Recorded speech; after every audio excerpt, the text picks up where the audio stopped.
இன்றைக்கி நம்ம கிச்சனை சுற்றி பார்த்துடலாமா? என்ன பெரிய கிச்சன், ரொம்ப சின்ன கிச்சன் தான் நமக்குள்ளே. அதனால் என்னடா இதை போய் சுற்றி காமிக்கேன்னு சொல்கிறாளேன்னு நினைக்காதீங்க. அடுப்பு இருக்குது ஃபஸ்ட்டு. அப்புறம் எனக்கு 7 மாத குழந்த இருக்கான், அவனுக்கு மாவு டப்பா வச்சுருக்கேன். அப்புறம் எல்லாமே கிச்சனில் யூஸ் பண்ணுற மாதிரி மசாலா திங்ஸ் தான் டப்பாவில் போட்டு வச்சுருக்கேன். எல்லாமே அப்படி தான்.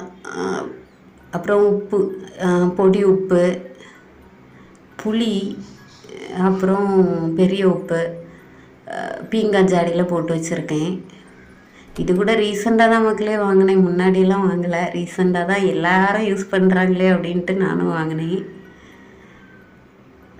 அப்படியே சாப்பாடு, நேரத்துள்ள சாப்பாடு பார்த்துக்கோங்க. இனி இண்டக்ஷன் ஸ்டவ் வச்சுருக்கேன். ஏன்னா குழந்தைங்களுக்கு எப்போவுமே 2 பசங்க இருக்காங்க, ஒருத்தனுக்கு 1.5 வயசு ஆகுது.